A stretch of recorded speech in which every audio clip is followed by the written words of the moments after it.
Washington, President Donald Trump reversed decades of U.S. policy on Wednesday and recognized Jerusalem as the capital of Israel, despite warnings from around the world that the gesture further drives a wedge between Israel and the Palestinians. In a speech at the White House, Trump said his administration would also begin a process of moving the U.S. Embassy in Tel Aviv to Jerusalem, which is expected to take years. The status of Jerusalem, home to sites holy to the Muslim, Jewish and Christian religions, has been one of the thorniest issues in long-running Middle East peace efforts.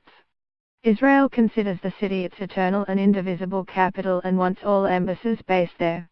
Palestinians want the capital of an independent Palestinian state to be in the city's eastern sector, which Israel captured in the 1967 Middle East War and annexed in a move never recognized internationally.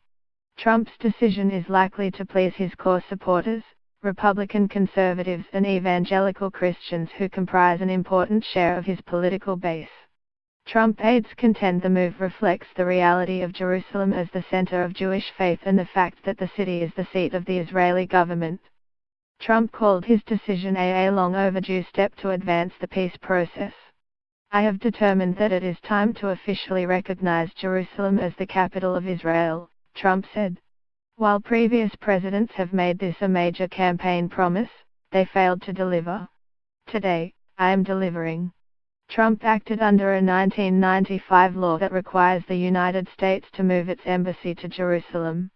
His predecessors, Bill Clinton, George W. Bush and Barack Obama, had consistently put off that decision to avoid inflaming tensions in the Middle East.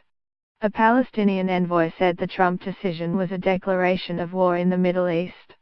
The Palestinians have said Trump's move would mean the kiss of death to the two-state solution, envisaging a Palestinian state in territory, the Gaza Strip, the West Bank and East Jerusalem, that Israel took in the 1967 war.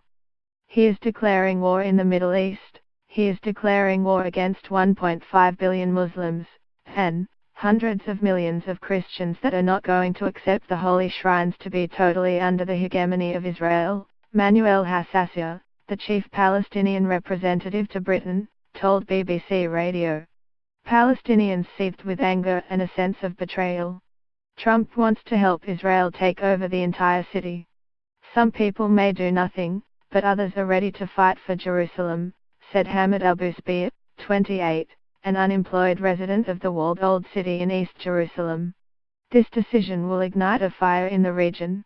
Pressure leads to explosions.